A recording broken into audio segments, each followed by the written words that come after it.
आसे करे एंता काना खाइना सुन जे मानकर आँखी तो पैन बाहरी पड़सी। Hey guys welcome back to my new blog. पहला तो देखसी जे भंजार और गछ ऊपर केते आम हेतिसी ये देखो भंजार तू लोग खामा बोलसन बोला हां बोलसी।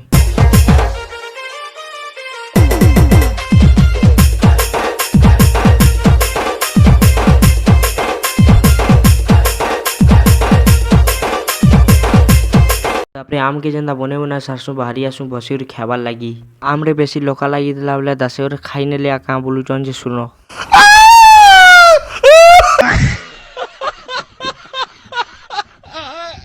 तापरे राति रे हमर गांव नाटक होतुछ बेले पले आसु हमें देखबा लगी आउ तुमे भी नाटक टिके देखिनियो।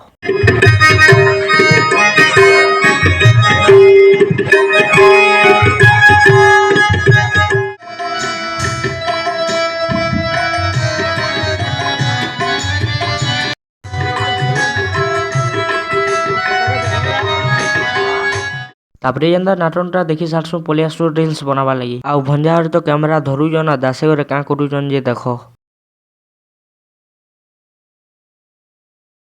वो अलग ही लेवल का बंदा था।